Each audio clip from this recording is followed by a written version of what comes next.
तो उसका तो ऑप्शन नहीं दिया मैंने 3 ही का ऑप्शन दिया। इसका भाजपा को छोड़ के कांग्रेस, समाजवादी या बसपा? भैया तीनों एक तरीके से चल नहीं पाता। दोनों पैर से मैं एकदम ऐसे, हमारी हड्डियाँ दोनों एंड की पकड़ी थी और उस पैर से मैं चुनाव लड़ा था। जो एक समय आपके कठोर प्रतिद्वंदी माने जाते थे, हरैया सीट से विधायक अली संबंध कैसा है?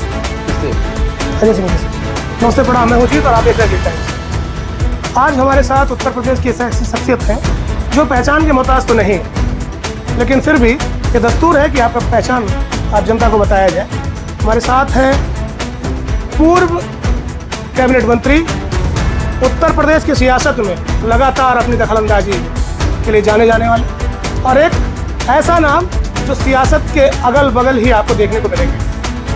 उत्तर प्रदेश की जनता जिन्हें राजकिशोर सिंह के नाम से जानती है, और बस्ती की जनता उनसे कितना प्यार करती है, ये आने वाले विधानसभा चुनाव में आपको पता चल जाएगा। बहुत बहुत स्वागत है राजकिशोर जी हमारे चैनल पर आपका।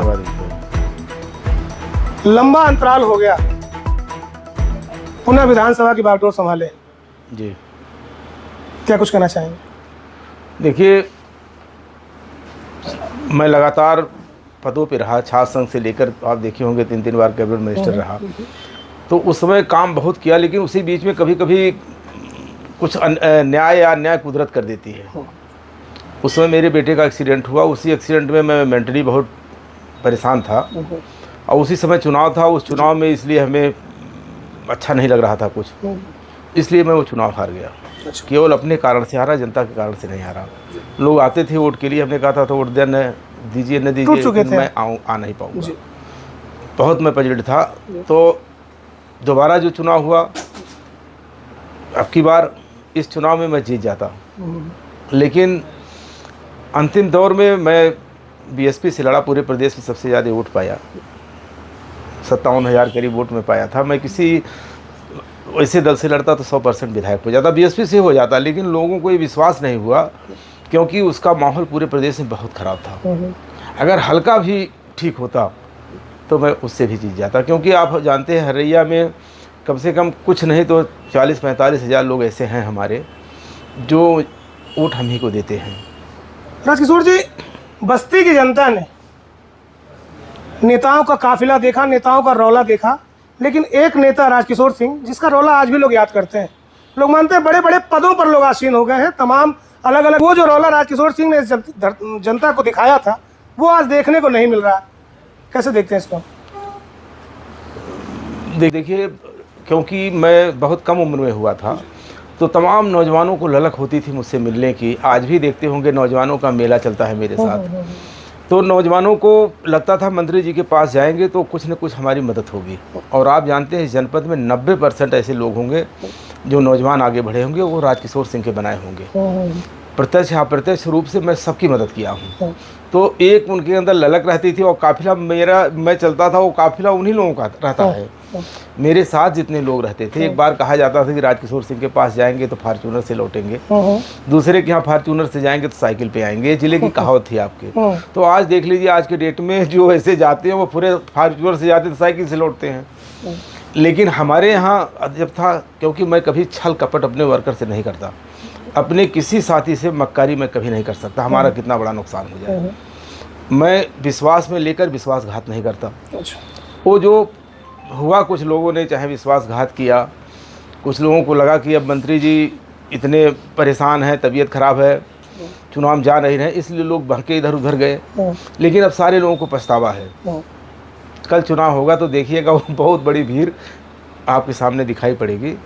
जो दूर हुए थे वो भी आएंगे। बस्ती में युवाओं में कहावत है, और मैं कहूँ तो कि जो राजकिशोर सिंह के निकट रहा वो कुछ बन गया, लेकिन आज वो निकटवर्ती लोग किसी अन्य दलों में बैठ के आपको कोसते हैं। देखिए, स्वाभाविक है, जो थोड़े गाड़ी घोड़ा धन दौलत हो गया तो हम सत्ता में है नहीं, तो वो कहाँ जाएं।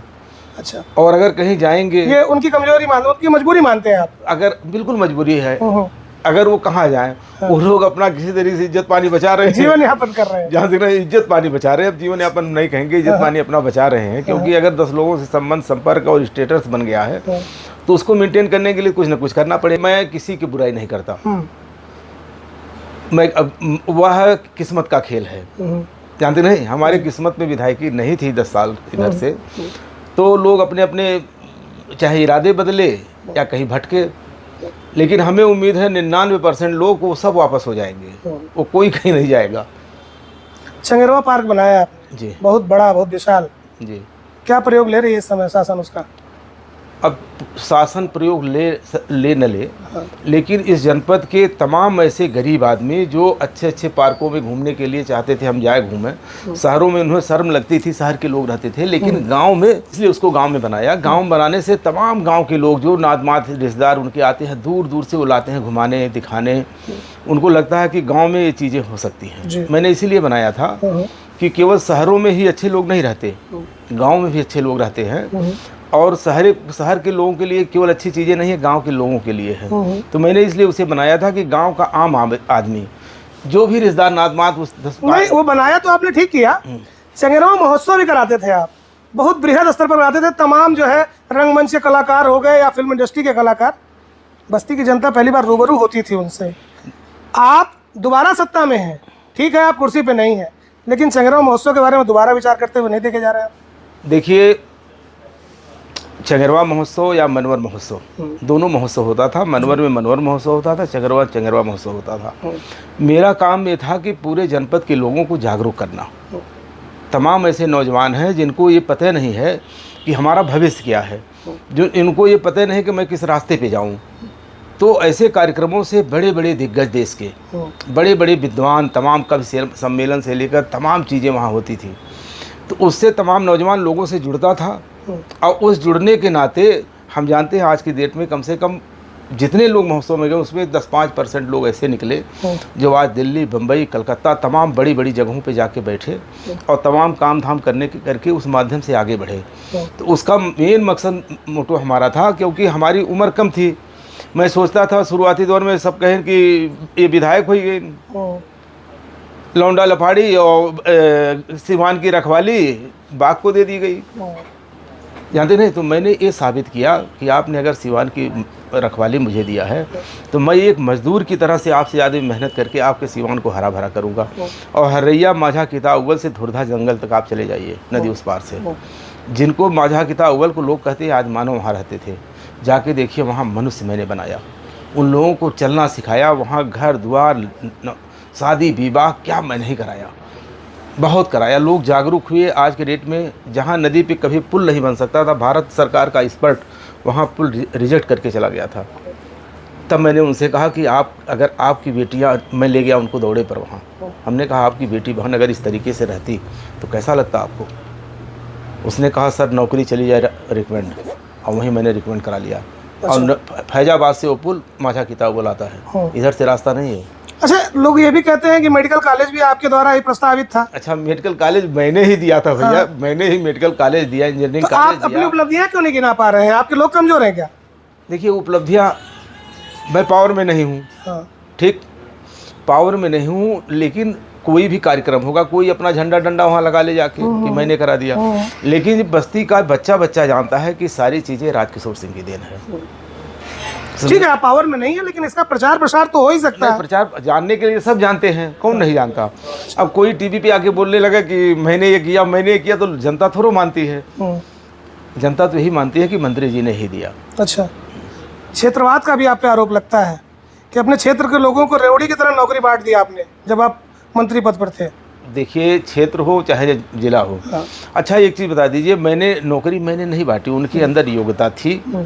अगर योग्यता न होती, खाली आपके क्षेत्र के लोगों के अंदर योग्यता थी, बस्ती में अन्य किसी क्षेत्र में लोग योग्य नहीं है? नहीं, हर क्षेत्र में है। केवल हरैया में थोड़ा योग्य हैं, योग यहाँ भी है। क्या इस इलाके के लोग नौकरी नहीं पाए हैं? गोरखपुर के लोग नौकरी नहीं, देवरिया के लोग नौकरी नहीं पाए? कारण मैं यहाँ का मंत्री हूँ। अगर यहाँ के लोग नौकरी पाए तो लोगों को लगा कि मंत्री जी ने दे दिया। जानते हैं, मंत्री जी ने नौकरी सबके लिए पूरे प्रदेश के लिए निकाला था। हमारा जनपद बहुत पिछड़ा जनपद था, जानते हैं, जागरूकता नहीं थी। और जागरूकता जब आई तो लड़के अपना डट के इंटरव्यू दिए, परीक्षा दिए, जब पास होंगे इंटरव्यू दें तभी तो कोई कुछ कर पाएगा। अच्छा, इतनी नौकरी बांटने के बाद, ऐसा बड़ा बड़ा आयोजन कराने के बाद फिर जनता ने आपको मैंडेट नहीं दिया? नहीं, मैं अपनी कमजोरी पर दूसरे जनता को लगा, जानते हैं उस समय, क्योंकि एक विवाद हुआ था, आप देखे होंगे सरकार में, मुझे बर्खास्तगी का, तो मैसेज लोगों में गया कि ये जीत भी जाएंगे, जानते नहीं तो सरकार ऐसे नहीं पट रही है। ऐसा कुछ नहीं था, हम जीत के जाते सदन में। आप बता दीजिए, आज उत्तर प्रदेश की सदन में अगर हम विधायक बन के जिस दिन बैठेंगे, 90-95% आदमी मुझसे जूनियर रहेगा। अच्छा, मैं इतनी कम उम्र में विधायक बना था। थोड़ा सा जरा प्रकाश डाल दीजिए अपने पॉलिटिकल कैरियर पर, ताकि जनता भी जाने। मैं सबसे पहले छात्र संघ का अध्यक्ष था, सबसे कम उम्र का मैं छात्र संघ अध्यक्ष भी था। एपीएन पीजी कॉलेज में जब MA LLB के लड़के होते तो उसमें भी ये सेकंड ईयर में मैं अध्यक्ष बना था। जिला पंचायत मैं बहादुरपुर से, आप जानते होंगे, ये तो पता है, मैं बहादुरपुर से चुनाव लड़ा था, जिला पंचायत का चुनाव जीता। उसी दिन मुझे चोट लगी बहुत भयंकर, जिसमें मैं समझिए मरा डेट पड़ा था। 9 महीने मैं बिस्तर पर रहा, उसी गांठ में प्लास्टर लगे मैं चुनाव लड़ गया। अच्छा, उपाध्यक्ष का पूरा जिला एक हो गया, बड़े बड़े लोग कि ये भरने न पावे। नौजवानों की मेरे पास फौज थी, लेकिन सारे मठाधीश लग के एक वोट से मुझे वो चुनाव हरवा दिए। अच्छा, मैंने तुरंत ठान लिया कि अब हमें विधायक बनना है। फिर मैं नौजवानों को उसी तरीके से जोड़ना। आप देखते होंगे पहले चुनाव जब मैं जाता था चल नहीं पाता था, दोनों पैर से मैं एकदम ऐसे, हमारी हड्डियाँ दोनों एंड की फटी थी, और उस पैर से मैं चुनाव लड़ा था। दवा लेके चलता रहता था, जैसे बैठी तैसे दवाई लगा करके फिर चलता था। और हरैया में मैं 2-4 बार गया था इसके पहले, लेकिन पता नहीं क्या विश्वास जगा, चाहे ईश्वरी कोई महिमा रही हो, पता नहीं क्या विश्वास लोगों को लगा। जितने गांव में गया, चाहे वो ब्राह्मण हो, चाहे वो दलित हो, चाहे वो भर हो, चाहे वो मुसलमान हो, ना वो बारी, कोई किसी भी जाति का आदमी रहा हो, जितने गांव में मैं गया 90-95% वोट पा गया। 15 दिन में मैं कितना दौड़ता आप बता दीजिए। 2300-2400 पूर्वे हैं, तो मैं कितना दौड़ लेता। मैं जितने में गया वो सब अटवे पा गया। अच्छा, जिस गांव में गया, लोगों के अंदर लगा कि जब हमारी बात हम करते थे तो लोगों को लगता था मंत्री जी लड़का लड़ हैं। हम कोई चालाकी की बात नहीं करते थे, क्योंकि मैं चालाकी से कोई चुनाव जीता ही नहीं। मैं लगातार काम करके लोगों को विश्वास दिला के, यहीं पाणे ओड़े जी बैठे हैं, तमाम राजभर भी बैठे हैं, यहाँ चौधरी बैठे हैं, मोहम्मदन बैठे हैं। इन लोगों से पूछिए, कभी मेरे अंदर जात भाव, कोई प्रतिद्वंदता का भाव, ऐसा मैं कभी नहीं रखता। अच्छा, हमारे जो दुश्मन भी होंगे उनको भी लगता है कि मंत्री जी बस अगर हम चाह तो मंत्री जी हमारी मदद कर देगी। अगर उनके परिवार पे कोई बात आ जाए तो मैं उनके साथ भी खड़ा रहता हूँ। अगर उनके अंदर दम रहेगा तभी तो उनसे हम लड़ेंगे, अगर वो मर जाएंगे तो मैं कैसे लड़ूंगा उनसे। तो इसलिए मेरा कहना है कि मैं कभी कोई ऐसा कृत्य ज़िले में नहीं किया। और आप इतने दिन से देखते होंगे जब से मैं मंत्री बना कि कहीं किसी के ऊपर एक डंडा मेरे द्वारा पड़ाया गया नहीं, आपके द्वारा डंडा तो नहीं गया, लेकिन बस्ती की जनता आपका काफिला देखकर बहुत चौंकती थी, गाड़ी पर गाड़ी पीछे, आप बताते हैं आपके समर्थक थे। अच्छा, एक विषय और है जिस पर बात करनी है। आपका नाम पूर्व मुख्यमंत्री ने मंच से लिया, अपने पिताजी से दुर्भाव हुआ, कुछ विवाद हुआ और मंच से आपका नाम लिया गया। क्या पूरा प्रकरण था वो? प्रकरण क्या था, अब क्या भाव था उनके अंदर नेताजी के, मैं नहीं जानता हूँ। कैसा व्यवहार था आपके साथ? अच्छा, हमने मुख्यमंत्री बनाया था उनको। हाँ। और जिसको अब उनके मन में क्या भाव आया मैं नहीं जानता, उनके मन में भाव दूसरा आया। एक और थे, अब नाम नहीं लेंगे हम, बड़े आदमी थे, नेताजी के बहुत करीबी थे। उनको तकलीफ थी मुझसे, क्योंकि मैं ठाकुर था। अच्छा, इसलिए उनको तकलीफ थी, तो वो जाल रचे सब। अच्छा, वो इतना बड़ा जाल रचे, उस जाल में तमाम ही नहीं गए, तमाम लोगों को ले गए। और नेताजी का उस समय उम्र इतनी हो गई थी और मित्रताओं निभाने लगे। उस मित्रता निभाने में हम लोग लपेटे में आ गए। अच्छा, इसलिए वो नुकसान हमारा हुआ। नुकसान बसपा में कैसा नुकसान हुआ? बसपा में तो आप सबसे कम उम्र के विधायक थे, फिर मंत्री फिर चुने गए। मैं विधायक जब बना तो बता रहे हैं आपसे, कम उम्र हमारी थी। अभी 8-9 महीने सरकार नहीं चली थी। और जानते हैं नए नए लड़के जब चुन के आती है तो तमाम दुनिया देखने लगते हैं विधानसभा और कैसे ऑफिस कहाँ है, क्या वो है। क्या उम्र रही होगी आपकी? 28-29 साल रही होगी। अच्छा, 31 साल थी। अंदर खानों में बात चलती है कि बसपा सुप्रीमो ने आपसे शायद बात की थी कि अगर मंत्री बनाया जाए आपको तो कैसा महसूस करेंगे, या इस तरह से कुछ कैसा था है कुछ? अब बुलाया, बना दिया। बातचीत किया, बना दिया। काबिलियत देखी होगी आपकी निश्चित रूप से। अच्छा, मैं अगर जीत के आया था इतनी कम उम्र में, और तमाम हमारा पहले छात्र संघ अध्यक्ष, जिला पंचायत सदस्य, तमाम अनुभव था। वेद प्रकाश जी यहाँ विधायक हुआ करते थे हमारे विधानसभा से, तो मैं छात्र संघ का अध्यक्ष जब हुआ तो ये पहला चुनाव लड़े थे, और अपने बुलेट से लेके मैं चलता था इनको, वेद प्रकाश जी को। और वेद प्रकाश जी का जब चुनाव आया तो हम लोगों ने चुनाव उनका लड़ा, क्योंकि हमारा क्षेत्र रिजर्व है, महादेव विधायक बने। तो वेद प्रकाश जब तक विधायक रहे, समझिए मैं विधायक था, 2 बार बने, मंत्री बने, सब समझिए मैं ही था, क्योंकि मेरे इतने अच्छे संबंध थे। चलिए, ये तो पुरानी बात हो गई, हम नई सियासत की बात करते हैं। हरैया में आप लगातार प्रयत्नरत हैं जी, क्या कारण रहा कि हरैया की जनता जो है अब तक नहीं जुड़ पाई? नहीं जुड़ी क्यों नहीं है? अच्छा, अगर हरैया की जनता, अच्छा ये बता दीजिए, पूरे प्रदेश का इतिहास, बस्ती जनपद में बसपा के जितने वोट पाए हैं लोग लड़के, लेकिन सामने प्रतिद्वंदी तो जीत गए ना? जीत गए, वो ठीक है जी। कभी कभी किस्मत काम करती है लोगों की। ऐसा हुआ उस चुनाव में, लोगों को लगा कि बसपा का कोई वोट नहीं है, क्योंकि पूरे प्रदेश में जनाधार बहुत तेजी से खसक रहा था उसका।